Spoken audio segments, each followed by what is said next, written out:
Filho e do Espírito Santo. Amém. Ave Maria, cheia de graça, o Senhor é convosco. Bendita sois vós entre as mulheres, e bendito é o fruto do vosso ventre, Jesus. Santa Maria, Mãe de Deus, rogai por nós, pecadores, agora e na hora de nossa morte. Amém.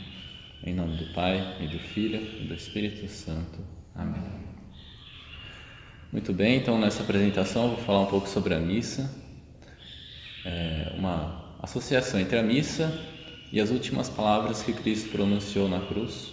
São 7 palavras. Eu vou usar como base a minha primeira apresentação. Quem não acompanhou, ela está disponível no YouTube, tá? Então já fica o convite aqui para vocês do nosso canal no YouTube, Apostolado São Carlos Borromeu, tá? Nas redes sociais também, Instagram, Facebook, Telegram. Tá lá a minha apresentação sobre a missa, outras apresentações do nosso apostolado também. E eu vou fazer um pequeno resumo do que eu falei naquela apresentação. Basicamente, eu apresentei alguns documentos da igreja sobre o que é a missa, né? Então, em resumo, a missa é a renovação incruenta do santo sacrifício de Cristo na cruz. Então, aquele sacrifício que foi oferecido por Jesus há 2000 anos atrás, ele é renovado todas as vezes que se celebra a Santa Missa, de forma válida, né? E naquela apresentação, então, também falei do sacramento da Eucaristia, que Cristo está realmente presente todo na Eucaristia, com seu corpo, sangue, alma e divindade.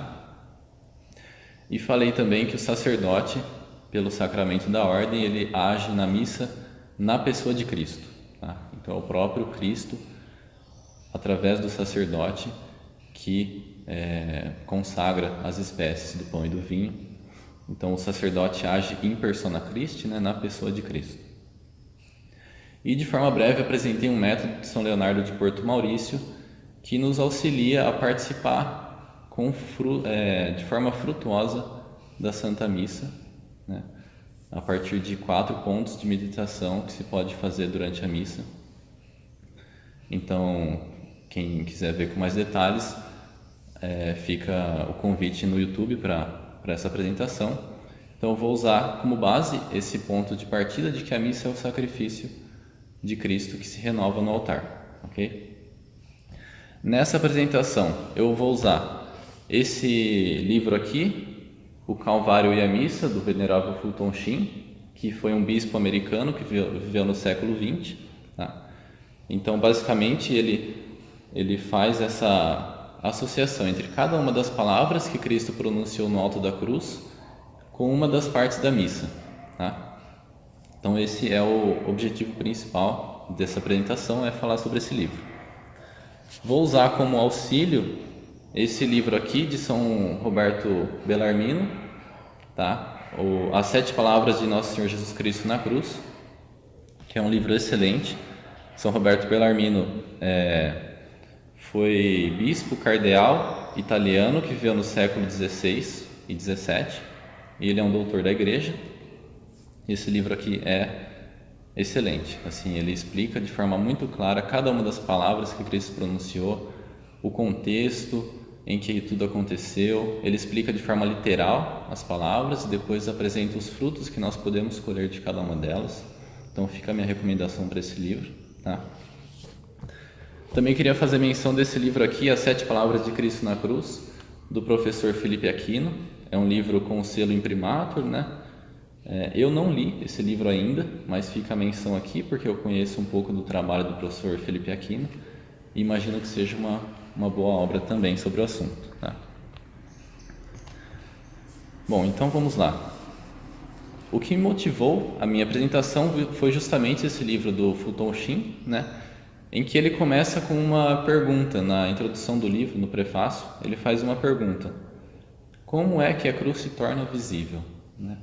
Porque se a missa é o sacrifício, a renovação do sacrifício, quando a gente vai à missa, a gente não vê o Cristo pregado na cruz, a gente não vê a cena do Calvário, né? Então, como fazer para tornar visível aquilo na missa, né? Já que a gente não vê? E aí a resposta que ele dá associar é justamente através dessas palavras que Cristo pronunciou. Então ele vai associar cada uma das palavras com uma das partes da missa. Tá? E esse é o ponto de partida que me motivou a fazer essa apresentação. Tá? São Roberto Bellarmino, ele diz que essas palavras que Cristo pronunciou na cruz foi o último sermão de Jesus. Ele usa essas palavras. Foi o último sermão de 7 curtíssimas palavras, porém de ponderosíssimos pensamentos, que ele pregou à humanidade do alto da cruz como se estivesse em um elevadíssimo púlpito. Tá? Então, fica aí essa reflexão de São Roberto que eu achei belíssima, né? Só para apresentar um pequeno contexto, né? Quando Cristo estava pregado na cruz, as primeiras 3 palavras que ele pronunciou, dirigida à humanidade, a primeira foi dirigida, diz respeito aos inimigos, a segunda diz respeito aos amigos e a terceira diz respeito aos parentes. Essas 3 primeiras palavras ele pronunciou por volta da hora sexta, ou seja, perto do meio-dia. Depois disso, ele ficou em silêncio por cerca de 3 horas e nesse período a terra se ficou envolta em trevas. O sol obscureceu e houve uma grande treva por 3 horas que ele ficou em silêncio. Depois ele então pronuncia as 4 últimas palavras e morre. Esse é o contexto de como aconteceu na cruz. Então vamos iniciar. A primeira palavra que Cristo pronunciou foi: Pai, perdoai-lhes porque eles não sabem o que fazem. Então, nesse momento, é muito claro, né? Jesus está dirigindo-se a Deus Pai, clamando a misericórdia do Pai para a remissão dos nossos pecados. Então, ele está pedindo que Deus tenha misericórdia de nós e que perdoe os nossos pecados. Os pecados, claro, daqueles que estavam crucificando naquele momento, mas se estende também a toda a humanidade, todos nós que pecamos contra Deus. Então, dessa palavra, nós colhemos o fruto, que é o perdão de nossos pecados pelo sangue de Cristo, e também, seguindo esse mestre, nós devemos também aprender a perdoar os nossos inimigos, né? Porque ele perdoou aqueles que são seus inimigos, que somos nós que pecamos contra ele, né?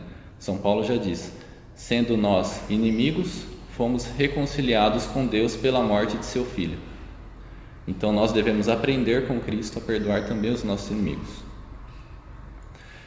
E Fulton Sheen, então, essa primeira reflexão eu vou sempre fazer com base no livro de São Roberto Bellarmino, onde eu vou primeiro explicar a palavra que Cristo pronunciou e depois eu vou para o livro do Fulton Sheen associar com a missa, tá? Então essa primeira palavra Fulton Sheen associa com a primeira parte da missa, que é o confiteor, né? A confissão, onde nós confessamos os nossos pecados diante de toda a Assembleia, nós confessamos que somos pecadores e pedimos então a intercessão dos santos, da Virgem Maria, para que intercedam por nós junto ao Pai pela remissão dos nossos pecados, né? Esse é o ato penitencial, que nem sempre é feito com a confissão, né? Porque há 3 formas de fazer o ato penitencial na missa, mas de todo modo associamos, mesmo que não rezando a confissão, nós associamos essa parte da missa com essa palavra de Cristo na cruz, né? Porque é justamente nesse momento que nós reconhecemos que somos pecadores. O Cristo, na missa dele, na cruz, ele confessa os pecados, não dele, porque ele não tinha pecado, mas confessa os nossos e pede ao Pai pelo perdão dos nossos pecados. Na missa, então, nós pedimos perdão pelos nossos pecados, confessamos que somos pecadores, tá? E aqui também é muito importante fazer menção ao sacramento da confissão, né? Porque pode acabar confundindo algumas pessoas que nesse momento nós reconhecemos os nossos pecados, mas nós não recebemos a absolvição dos nossos pecados durante a missa, né? A absolvição nós recebemos no sacramento da confissão, tá? Fulton Sheen diz assim, né? Assim como só podemos ouvir os sons que pairam no ar pelas ondas sonoras quando ligamos os rádios receptores, também nossas almas só podem sentir a alegria eterna da divina exclamação "Perdoai-lhes", proferida do alto da cruz, acorrendo ao confessionário. Tá? Então, nesse momento nós devemos simplesmente confessar os nossos pecados, lembrando então que Cristo está dizendo: Pai, perdoai-lhes, porque eles não sabem o que fazem. Tá? Então fica essa reflexão para ser feita durante esse momento da missa. A segunda palavra que Cristo pronuncia é para o ladrão, o bom ladrão, né, que está ali. Tem dois ladrões junto da cruz de Cristo, e para um deles Cristo diz: em verdade te digo que hoje estarás comigo no paraíso. Por quê? Porque um dos ladrões havia blasfemado contra Cristo e o outro vai e repreende esse ladrão, né? E diz, né? Nem ainda tu temes a Deus estando no mesmo suplício? Quando um blasfemou, o outro foi e repreendeu ele, né? Então, um ato de caridade para com o irmão, alertando que ele estava no caminho de perdição, estava na hora da morte, à beira da morte, blasfemando contra Cristo, que era a sua salvação, né? Então, após esse ato de caridade com o irmão, o mesmo ladrão diz: quanto a nós, o castigo que na cruz estamos sofrendo é justo, porque pagamos o que devíamos, porém este não fez mal nenhum. Então, depois de um ato de caridade com o irmão, ele reconhece os próprios pecados, né? Ele diz que o castigo que recebemos é justo, e reconhece que Jesus, por sua vez, não merecia o que estava sofrendo, né? Então aqui ele já está sendo auxiliado pela graça de Deus, mas ele é ainda mais iluminado pelo Espírito Santo, e então reconhece que diante dele está o próprio Rei dos Reis, Jesus Cristo, e diz então: Senhor, lembra-te de mim quando estiveres no teu reino. Então ele olha para um homem que está sendo crucificado, nu, não tem nada, está à beira da morte, e reconhece ele como Rei. Lembra-te de mim quando estiveres no teu reino. Então ali ele está de fato sendo iluminado pela graça do Espírito Santo para dizer essas palavras. E Cristo então aceita, né, o que ele diz e responde, né: em verdade te digo que hoje estarás comigo no paraíso, ou seja, estarás no céu, na visão beatífica de Deus, né? E a nossa postura então com essa palavra de olhar para o ofertório da missa, tá? Então aqui Fulton Sheen já dá um salto da confissão para o ofertório. Depois eu vou fazer um comentário no final sobre esse salto que ele dá, mas aí é um comentário pessoal meu, tá? Até então eu não vou fazer nenhum acréscimo pessoal. Se eu fizer, eu vou mencionar. Então ele associa com o ofertório essa palavra. Por quê? Porque Nosso Senhor se oferece ao Pai, mas ele une a seu oferecimento na cruz a alma do ladrão que se confessa pecador e que pede o auxílio de Deus. Então ali é a primeira pequena hóstia que se une à grande hóstia, que é Jesus, é a alma do bom ladrão. Assim como nós, no ofertório, devemos ofertar a nós mesmos em união a esse sacrifício que está ocorrendo diante de nós. Nós devemos ofertar a nossa alma para se unir ao sacrifício de Cristo, né? Quando o padre coloca aquela gota de água no cálice, ali são as nossas almas, os nossos pedidos, as nossas necessidades que se unem a Cristo para se transformar no sangue de Cristo e se dar em sacrifício também. Então, nós devemos, nesse momento do ofertório, lembrar do ladrão, né, que se reconhece pecador, que reconhece Jesus como Deus, como seu único Salvador, e que não tem nada a não ser confiar em Deus, né? Então essa é a nossa postura nesse momento do ofertório, lembrar dessa palavra, né? Em verdade te digo que hoje estarás comigo no paraíso, né? E a nossa postura também é de imitar o bom ladrão, né? Que o bom ladrão ele teve duas principais posturas, que foi o reconhecimento de que ele mereceu estar sofrendo e depois a fé naquele que era o seu Salvador. Então nós devemos lembrar disso como tendo duas ações: penitência pelos nossos pecados, mortificação e penitência, e a segunda é fé, tá? Então essas duas virtudes que devemos também refletir nesse momento: penitência e fé, tá? A terceira palavra que Cristo pronunciou foi aquela que ele dirigiu então aos seus parentes, à sua mãe e ao apóstolo João, né? Então ele disse para Maria: mulher, eis aqui o teu filho, e diz para São João: eis aqui a tua mãe.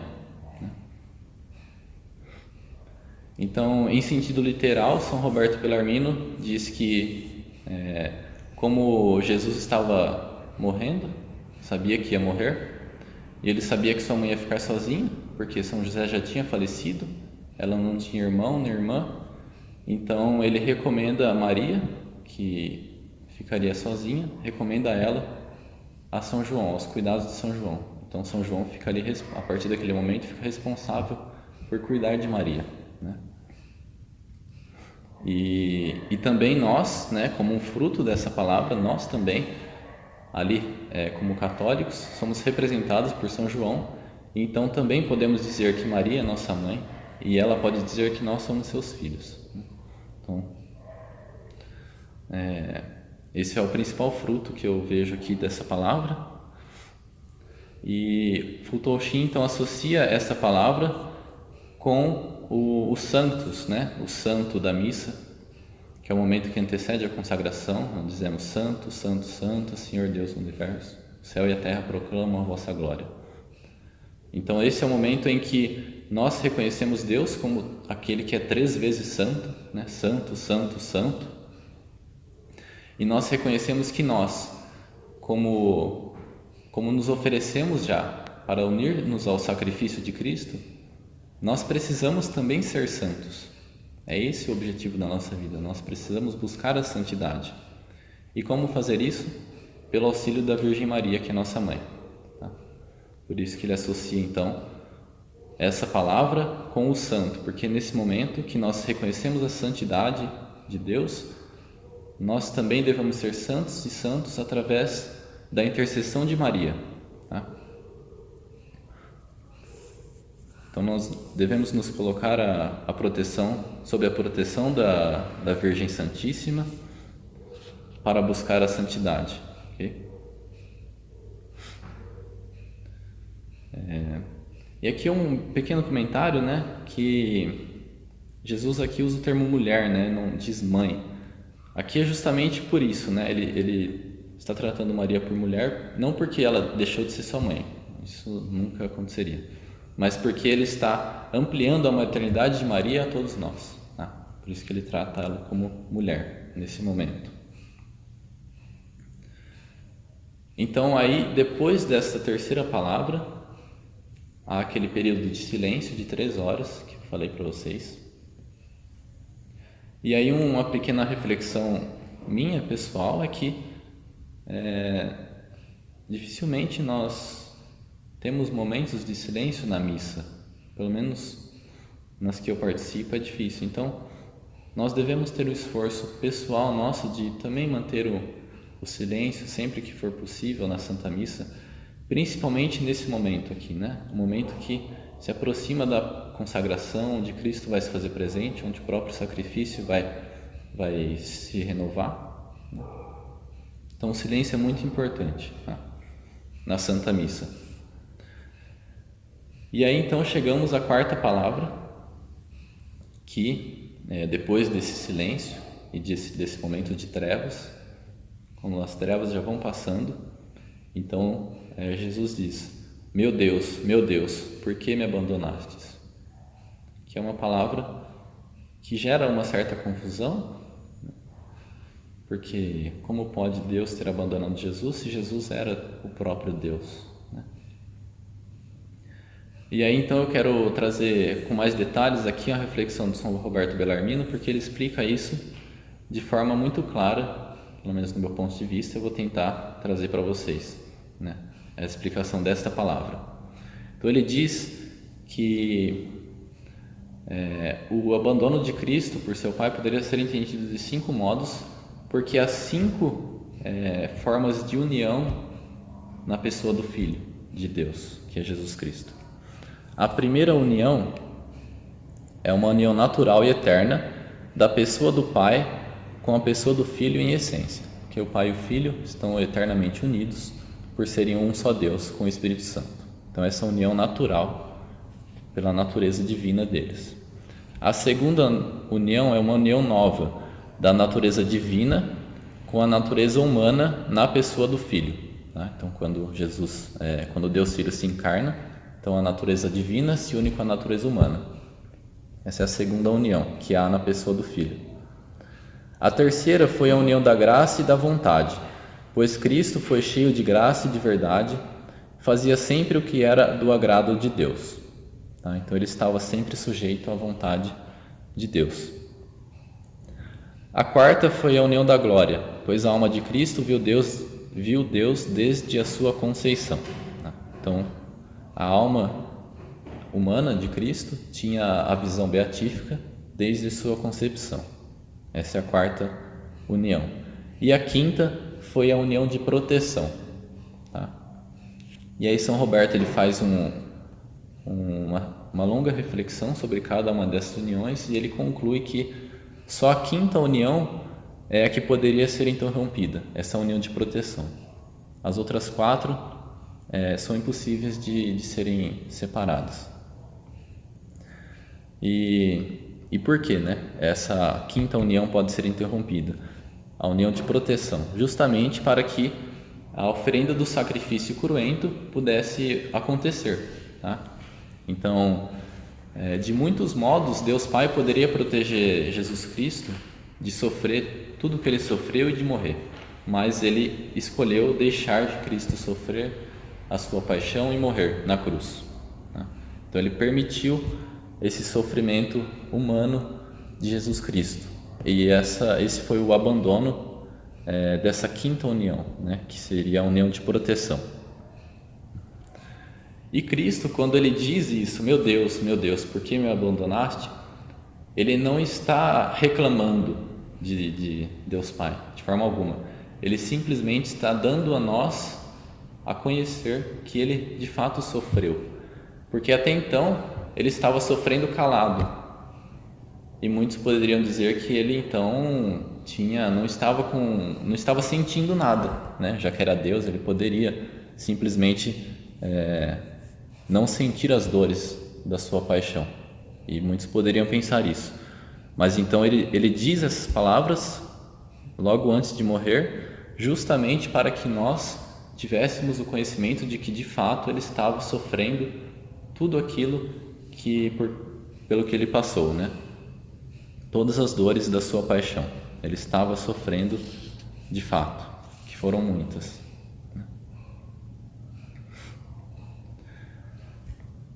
Então, espero que tenha ficado clara essa palavra. E aí Fulton Sheen, ele associa essa palavra com a consagração na missa, tá? Porque a consagração é justamente onde ocorre a transubstanciação e é onde ocorre de fato a renovação do sacrifício propriamente dito, né? Por que ele associa? Porque ele diz, dado que o homem se apartara de Deus pelo pecado, nós nos separamos de Deus, Jesus permitiu que o seu sangue se separasse do seu corpo, né? Que é o próprio sacrifício. E essa separação ela é representada na consagração porque é justamente consagrado o corpo e depois o sangue separado, que justamente representam esse sacrifício, né? O sangue se separa do corpo, representa a morte. E como Jesus ele não pode reviver o Calvário no seu corpo físico, já que está glorioso no céu, ele renova os seus sofrimentos no seu corpo místico, que é a igreja, né? Então os nossos sacrifícios humanos se unem ao grande sacrifício de Cristo na cruz durante a missa, especificamente nesse momento da consagração, tá? Então, essa é a associação da meu Deus, da palavra meu Deus, por que me abandonastes, com a consagração. Tá? Que é um momento de grande silêncio, né? Um momento de grande silêncio.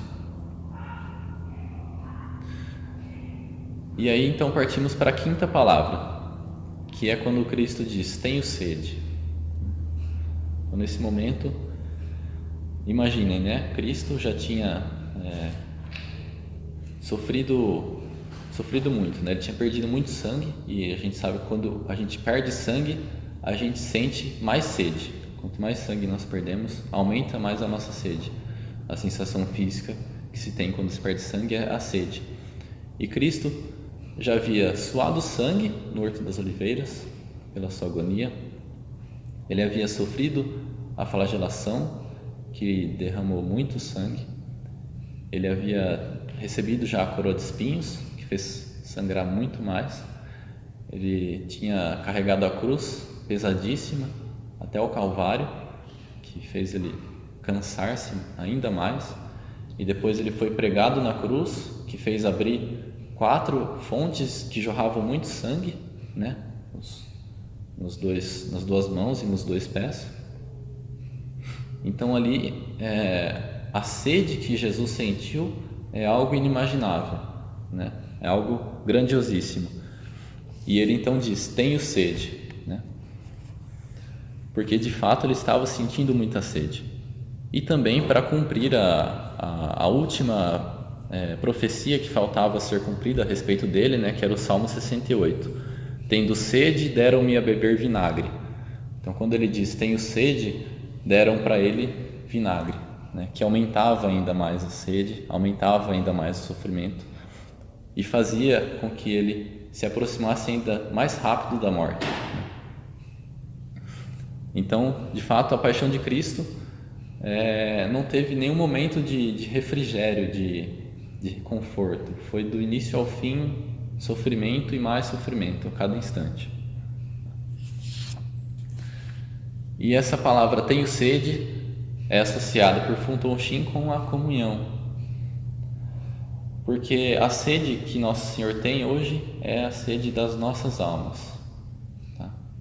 É a sede das nossas almas que se tornem santas e que possam comungar do corpo de Cristo, possam entrar em comunhão com o próprio Cristo, puras, né? As nossas almas estejam puras para entrar em comunhão com Cristo.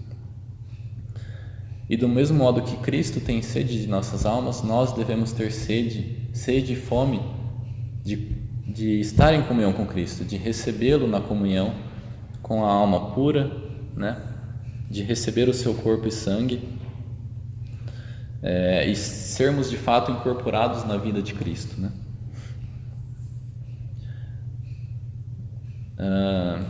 E também a comunhão não é apenas uma incorporação na vida de Cristo, diz Fulton Sheen, mas também uma incorporação na sua morte.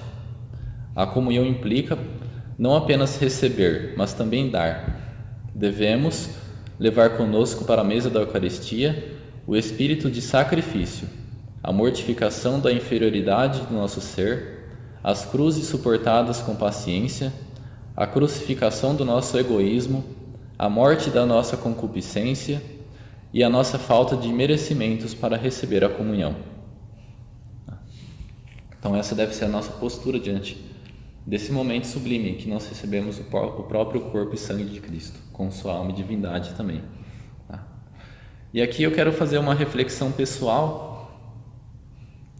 porque eu percebo, infelizmente, né, que muitos não prestam uma mínima reverência a Cristo quando vão comungar, né?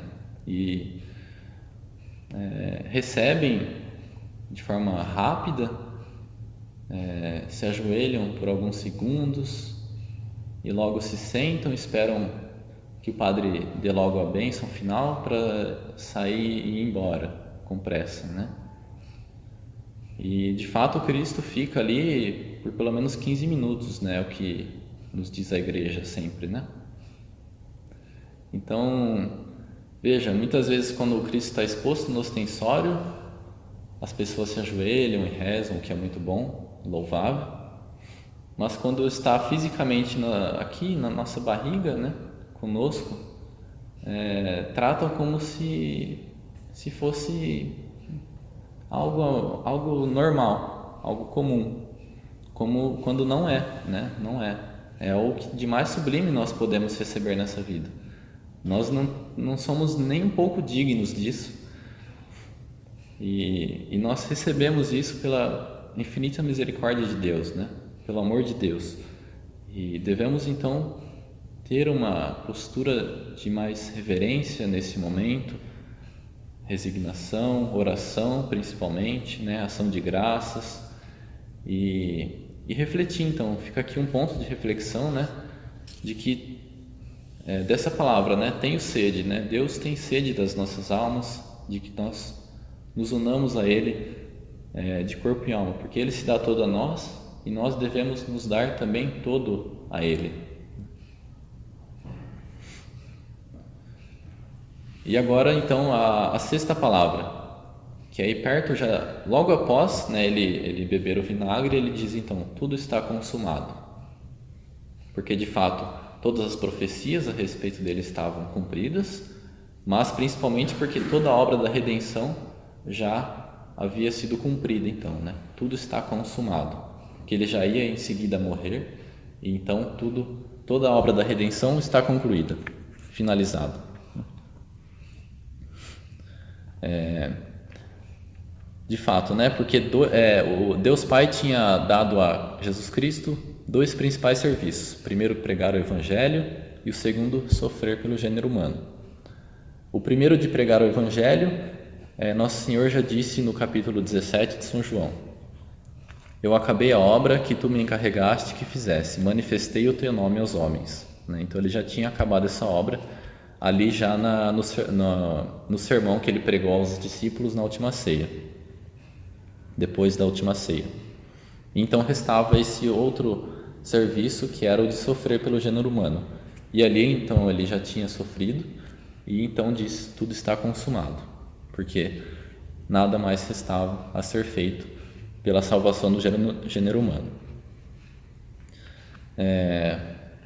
Outra reflexão que São Roberto Bellarmino traz dessa palavra, que eu achei muito interessante, ele traz reflexões de Santo Agostinho, reflexões de São João Crisóstomo, mas ele traz uma que eu achei interessante, que eu acho que vale a pena ponderar aqui, que ele diz que com essa palavra o edifício da igreja ficou concluído. Com essa palavra, tudo está consumado, porque o edifício da igreja já havia começado lá no batismo de Cristo. Quando ele foi batizado por São João, ele consagrou as águas e instituiu o batismo, que é o primeiro dos sacramentos. Então ali a igreja já estava, o edifício da igreja já tinha começado, já tinha se iniciado. E aí então ele parte e chama os apóstolos, né, que são os primeiros católicos. Então, porém, quando jorra, depois que ele morre, né, que ele é perfurado pela lança e jorra-se então água e sangue, é que então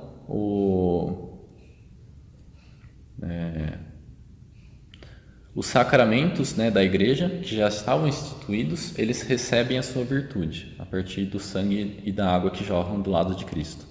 Ele diz: o sangue e a água que assim correu foi declaração dos mistérios dos sacramentos e não instituição, porque instituídos eles já haviam sido a partir do batismo de Cristo.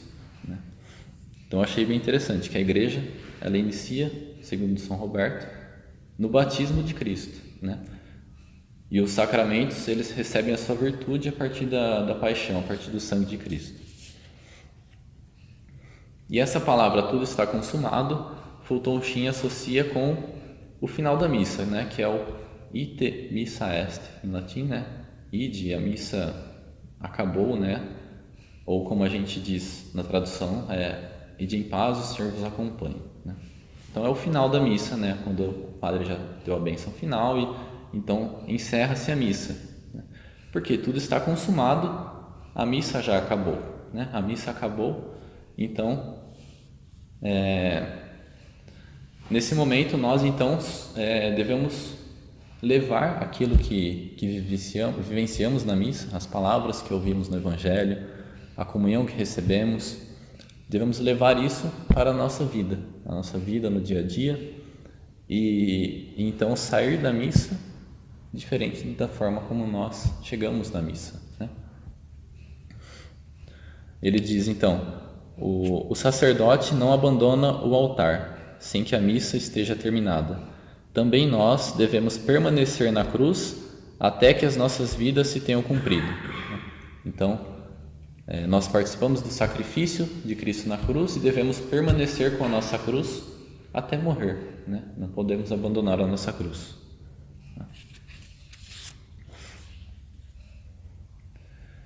E a 7ª palavra é: Pai, nas vossas mãos entrego o meu espírito.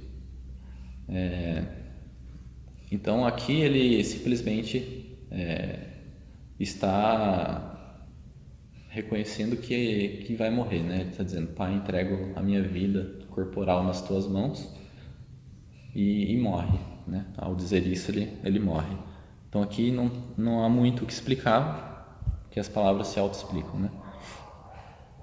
Simplesmente apenas o termo espírito aqui poderia ser entendido por alma, a alma de Cristo, mas aí São Roberto ele diz que não, porque a alma de Cristo, desde a sua concepção, já tinha a visão beatífica, né? Que ele era o próprio Deus. Então a alma de Cristo já estava salva, por assim dizer, né? Desde a sua concepção, e Cristo sabia disso. Então não tinha dúvidas de que a alma de Cristo ia para o céu. Mas então aqui espírito não se entende por alma, e sim simplesmente pela vida que ele vai deixar, porque ele está pronto para morrer. É simplesmente isso que ele está dizendo aqui, tá? E aí Fulton Sheen associa essa palavra com o último evangelho, que é uma parte da missa que a gente não tem mais hoje, né? Antigamente era costume, desde o século XV pelo menos, que ao final da missa fosse lido o último evangelho, que é o prólogo do Evangelho de São João, tá? Que é João de 1 a 14, que diz, né: no princípio era o Verbo, e o Verbo estava junto de Deus, e o Verbo era Deus, e prossegue, né? Então esse evangelho não é mais lido hoje, né? Na missa após a Reforma, né? Mas então simplesmente fica a menção, né, de que Fulton Sheen associa essa palavra com o último evangelho, tá? De fato, porque a última palavra de Nosso Senhor foi o seu último evangelho, né? A última pregação dele, a última coisa que ele disse, né? O seu último evangelho. Então, em resumo, né? Fulton Sheen diz, né? Assim termina a missa de Cristo.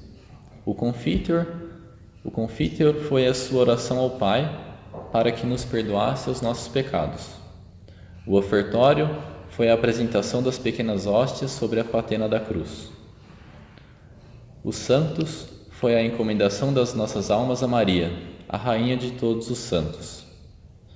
A consagração representou a separação do corpo do Salvador e a aparente separação de divindade e humanidade. A comunhão foi a sua sede pelas nossas almas. O Ite Missa Est foi o remate da obra da salvação, e o último evangelho foi o regresso de Jesus a seu Pai. Então esse é o resumo dessas 7 palavras com as 7 partes da missa. E aí eu queria fazer alguns comentários pessoais aqui de algumas partes que ele, da missa que ele não fala, né? Então, depois da confissão, a gente segue, em geral, para o Glória, né? E como ele não fez nenhum comentário sobre o Glória, simplesmente eu queria dizer que é um momento onde nós devemos refletir, então, sobre a glória que é dada a Deus na Santa Missa, né? E aí, então, a gente pode usar aquilo que São Leonardo de Porto Maurício fala, que eu comentei na primeira apresentação, que é o primeiro ponto de reflexão na missa, que é a glória de Deus que é dada a ele na missa, né? Em seguida, a liturgia da palavra, que são as leituras, o salmo, o evangelho e a homilia, né? Então é um momento que nós simplesmente devemos ouvir atentamente aquilo que está sendo dito, né? Prestar atenção às leituras, à homilia do sacerdote, né? E gravar isso no nosso coração. E aí depois segue o ofertório e as partes que ele mencionou. Outra parte que eu acho interessante é o momento após a consagração, ao final da oração eucarística, em que o sacerdote ele leva a hóstia com o cálice, eleva a Deus Pai e diz, né?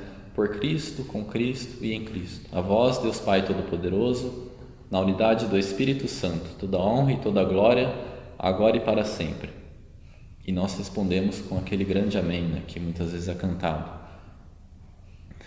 Esse momento é muito interessante, muito importante, porque o sacerdote que age na pessoa do próprio Cristo, ele leva a Deus Pai o corpo e o sangue de Cristo oferecidos em sacrifício e oferece então esse corpo e sangue a Deus Pai, né? Diz: a vós, Deus Pai Todo-Poderoso, toda honra e toda glória. Então nesse momento Deus Pai é honrado e glorificado de forma plena e perfeita com o corpo e o sangue de Cristo que lhe é oferecido em sacrifício, né? E é interessante porque por essa oferta ser infinita, né, perfeita e agradável a Deus Pai, então nós, né, é uma oferta de um homem, Jesus, homem, a Deus Todo-Poderoso, uma oferta infinita que agrada perfeitamente a Deus. Então nós que somos homens, seres humanos, nos tornamos merecedores de pedir graças a Deus Pai. E logo em seguida, então, nós pedimos 7 coisas que por excelência o próprio Jesus nos ensinou a pedir, que é a oração do Pai Nosso, né? Logo após esse momento segue o Pai Nosso, em que nós fazemos as 7 petições que Jesus nos ensinou a pedir, né? E é interessante também o Pai Nosso, porque nós unimos a oração da Assembleia toda, uma oração a Deus Pai, com 7 pedidos, e o sacerdote, na pessoa de Cristo, ele leva essa oração a Deus Pai, por isso que ele leva os braços, né? Porque ele está levando essa única oração de toda a Assembleia a Deus Pai. E esse gesto também representa o crucificado, né? Porque ele, agindo na pessoa de Cristo, ele se oferece a Deus Pai como crucificado, né? Então, esse gesto representa o crucificado. E sobre o Pai Nosso também eu trouxe uma obra aqui que eu acho muito interessante para quem tiver curiosidade, o Pai Nosso, o livro de Luiz Gonzaga de Carvalho Neto, tá? É um livro que eu achei muito interessante sobre o Pai Nosso. Ele explica cada parte dessa oração, então fica aí a recomendação para quem quiser ler, tá? E aí, para concluir essa apresentação, eu queria ler um pequeno parágrafo aqui do livro do Fulton Sheen que eu achei belíssimo, tá? Que ele dirige-se então nesse momento a nós, o próprio Fulton Sheen. Ele diz: e vós, amigos do crucificado, o vosso sumo sacerdote abandonou a cruz, mas deixou-nos o altar. Na cruz ele estava só, mas na missa está conosco. Na cruz ele sofreu no seu corpo físico, no altar ele sofre no seu corpo místico, que somos nós. Na cruz ele era a única hóstia, na missa nós representamos pequenas hóstias, e ele a hóstia imensa, recebendo o seu calvário por nosso intermédio. Na cruz ele era o vinho, com V maiúsculo. Na missa nós somos a gota de água, unida com o vinho e consagrada com ele. Sob esse aspecto, ele está ainda na cruz, rezando a confissão conosco, perdoando-nos ainda, encomendando-nos ainda a Maria, sequioso, com sede ainda por nós, encaminhando-nos ainda para junto de seu Pai, pois enquanto o pecado existir na terra, a cruz permanecerá. Então aí, com isso eu concluo essa apresentação. Muito obrigado a todos.